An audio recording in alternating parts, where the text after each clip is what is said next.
Hey guys, it's Caitlin. Thank you so much for watching.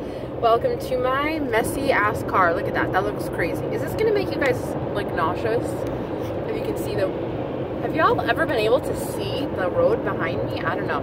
I feel like that's making me nauseous looking at that. So anyways, I just wanted to jump on really quickly while I'm driving home and just kind of touch on something right quick. Touch on regain. I feel like I'm the poster child because of all the goddamn weight that I've gained back. But I feel like, you know, going into this whole surgery thing, you kind of have the mentality that this is going to be the cure-all, the end-all, the be-all, solve all your problems, be the solution to every, you know, issue that you've ever had in your entire life from birth till now. It's just not, guys. It's literally, it's not. It's an amazing tool that we have been, you know, blessed with to be able to help us and assist us in achieving these, you know, end game goals that we have in mind and losing weight.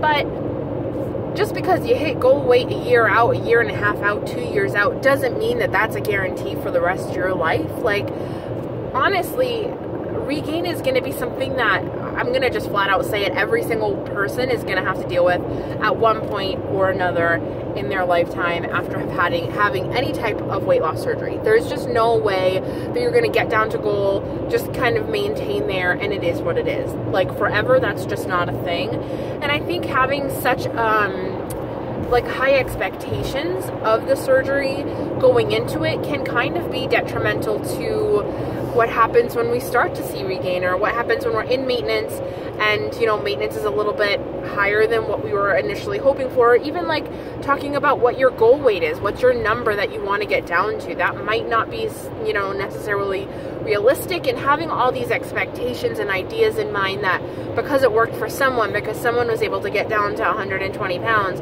doesn't mean that you're going to have the same reality. And that I think we have to just be kind to ourselves and know that, you know, whatever we get down to, it is what it is. To set yourself realistic goals, you know, number-wise, or not even have a number in mind.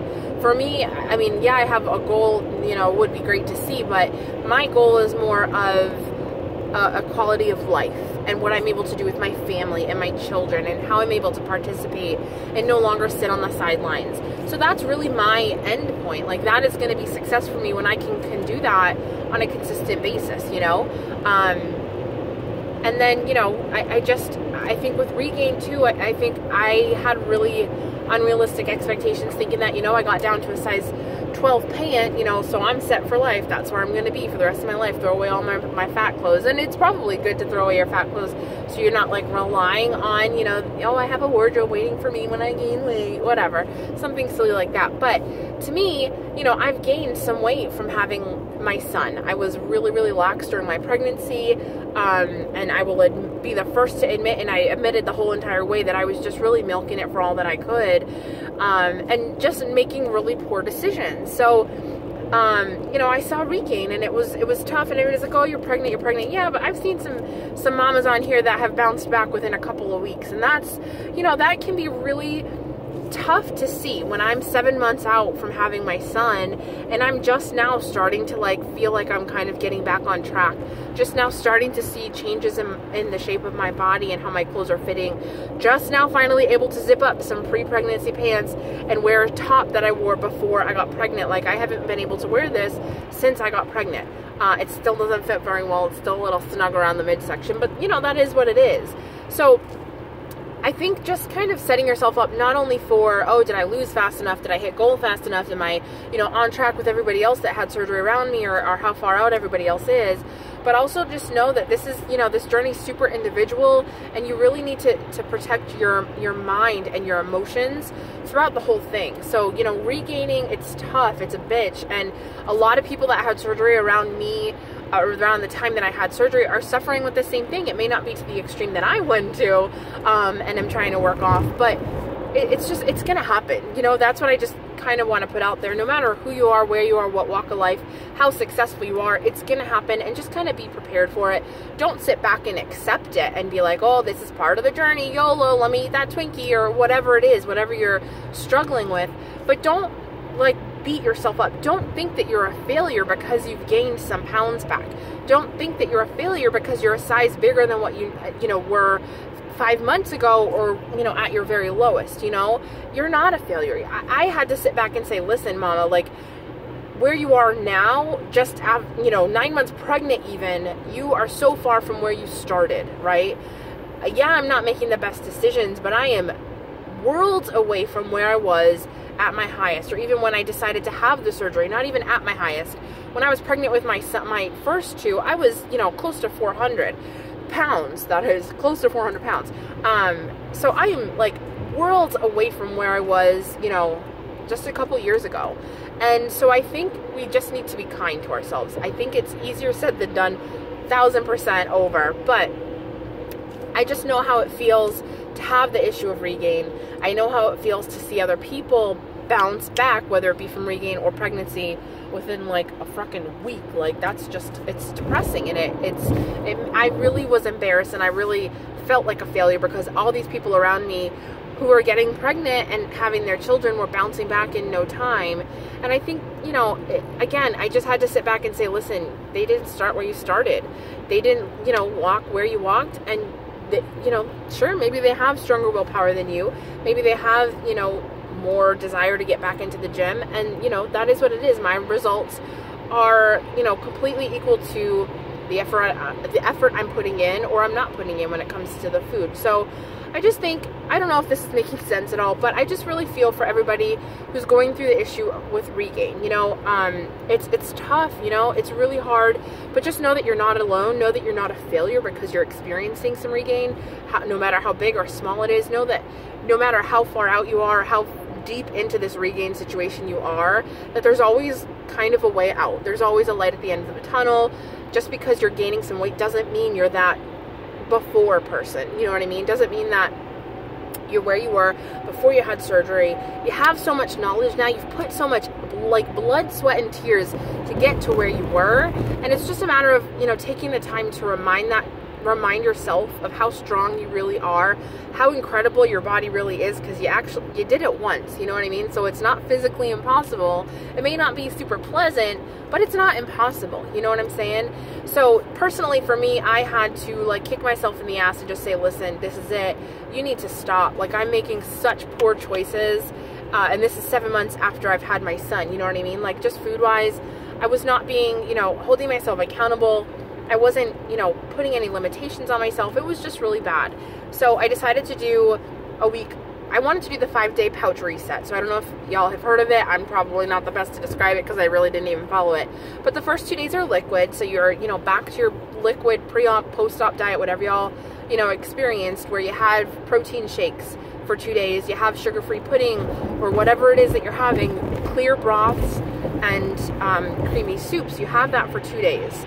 And then you move on to like pureed proteins, and then soft proteins, and then harder proteins.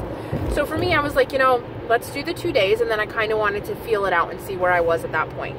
So at 2 days, I just felt like my issue has been, I'm not eating meals. Like, I've not been eating. I've been snacking a lot. I will buy those stupid Simply Cheeto white Cheeto Puffs. They're delicious, but they're like, 150 calories for like 37 pieces. So I'm like, oh my God, so healthy. Yes. And eat a whole bag in like an afternoon. So that's not healthy, Caitlin. So I feel like I've been snacking a lot. So that's kind of what I wanted to nip in the bud. So I decided to go a little bit longer with the liquid diet. So I did it for about 4 days before introducing a little bit of scrambled egg into my diet.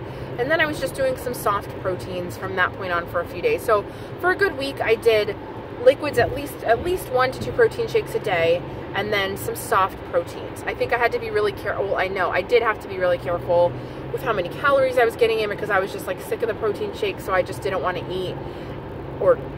And so I was kind of like on the lower end initially, and I just really had to be conscious of that. But that really did, I feel like, help reset me. I feel like it helped reset my mind, stop focusing on shoving food in my face every 5 seconds. I know that they say your pouch can expand and shrink. I'm sure the restriction is certainly, more than what I was experiencing right after having the baby and stuff. But, it's gonna expand and shrink. I'm sure that restriction is gonna, lighten up within a few days of actually going back to full solids. I still haven't gone back to like eating 3 meals a day. I'm still, and I think I'll do that for a long time, because right after surgery, I was having protein shakes for breakfast, and I'm just not like a big breakfast person. So I think that's what I'm going to kind of commit to doing, is protein shakes in the morning, and then get on track with, you know, this has really helped my water get better because I'm starving and I can't eat anything, so I'm just sucking down water, which has been really, really good. I think, you know, like I said, it's just a matter of being in the right frame of mind, being kind to yourself, and just kind of doing it. Like, I was always like, oh, I'll do it this day, I'll do it that day. And the day I ended up doing it, we actually had like this giant food day at work that I helped plan. And so my boss was like, you gotta try some, have some, have some. And I was just like, you know, I have to stick to my guns on this. I have to not do anything, because I know where that's just gonna snowball and let me allow myself and give myself so much permission to kind of just mess up down the line and not hold myself accountable again. So I just stuck to my guns and I did it. And I'm really proud of myself for being able to do that, because like I said, I've just been giving myself, I've been way too lenient with myself and not holding myself accountable and having no willpower. So I think, again, be kind to yourself. Obviously have a plan in place. Talk to people, talk it out. You know, there are so many people in the same situation, in the same boat as you. You're not the only person. You are not a failure. You should not feel embarrassed if you are not losing or you're gaining. Just, you know, I'm like, I say this all the time, like I'm an ostrich. I don't want to deal with something, so I bury my head in the sand. So I literally wasn't stepping on the scale at all. I talked to some amazing women, and it was just like, this is what we have to do. We got to work together. We got to do this. And they were like, Kaylin, you have to get on scale. Like, you have to face this. You got to just do it. And I really appreciate that, because it's true. You just have to face it. You got to just, that's the first step. And then you got to just do it. You got to get a plan in place, stick to it. And then also remember how freaking badass you are for being able to get, you know, to make this decision to have surgery if you haven't already had it, to get to where you were initially when you hit goal, or when you were a year out and you were lower than you've ever been before. You're amazing, right? Your body's amazing. So that wasn't the last time you're going to see that weight.